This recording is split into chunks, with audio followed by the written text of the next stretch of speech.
There's no feeling more intense than starting over. If you deleted your homework the day before it was due, as I have, or if you left your wallet at home and you have to go back after spending an hour in the commute. If you won some money at the casino and then put all your winnings on red but it came up black. If you got your best shirt dry cleaned before a wedding and then immediately dropped food on it. If you won an argument with a friend and then later discovered that they just returned to their original view. Starting over is harder than starting up. If you're not ready for that, like if you've already had a bad day, then what you're about to go through might be too much. Feel free to go away and come back. I'll be here.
Alright, thanks for coming with me on this trip.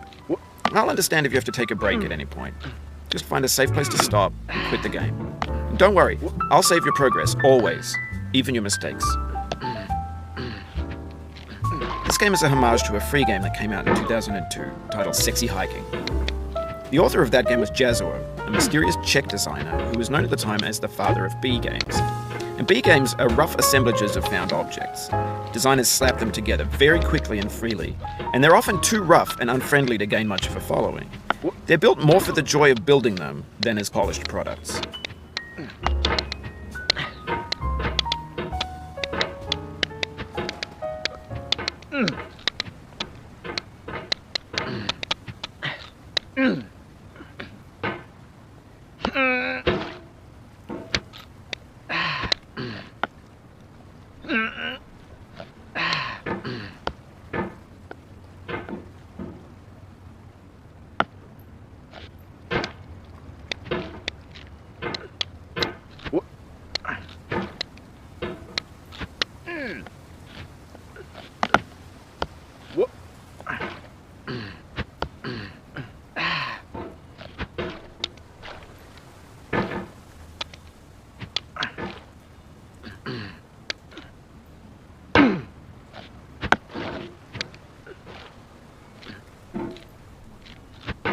In a certain way, Sexy Hiking is the perfect embodiment of a B game. It's built almost entirely out of found and recycled parts, and it's one of the most unusual and unfriendly games of its time. In it, your task is simply to drag yourself up a mountain with a hammer. And that act of climbing, in the digital world or in real life, has certain essential properties that give the game its flavour. No amount of forward progress is guaranteed. Some cliffs are too sheer or too slippery. And the player is constantly, unremittingly in danger of falling and losing everything.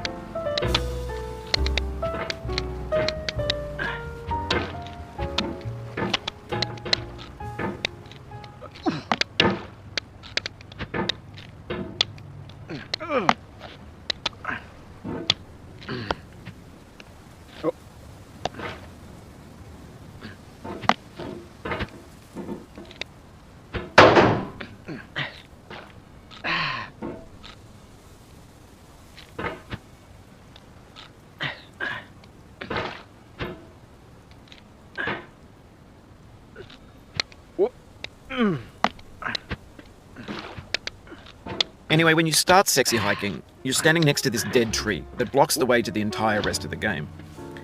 It might take you an hour to get over that tree. A lot of people never got past it. You prod and you poke at it, exploring the limits of your reach and your strength, trying to find a way up and over. And there's a sense of truth in that lack of compromise. Most obstacles in video game worlds are fake. You can be completely confident in your ability to get through them once you have the correct method or the correct equipment or just by spending enough time. In that sense, every pixelated obstacle in sexy hiking is real. The obstacles in sexy hiking are unyielding, and that makes the game uniquely frustrating. But I'm not sure Jazuo intended to make a frustrating game. The frustration is just essential to the act of climbing, and it's authentic to the process of building a game about climbing. A funny thing happened to me as I was building this mountain. I'd have an idea for a new obstacle, and I'd build it, test it, and it would usually turn out to be unreasonably hard. But I couldn't bring myself to make it easier. It already felt like my inability to get past a new obstacle was my fault as a player rather than as a builder. Imaginary mountains build themselves from our efforts to climb them, and it's our repeated attempts to reach the summit that turns those mountains into something real.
Oh, you just lost a lot of progress. That's a deep frustration, a real punch in the gut.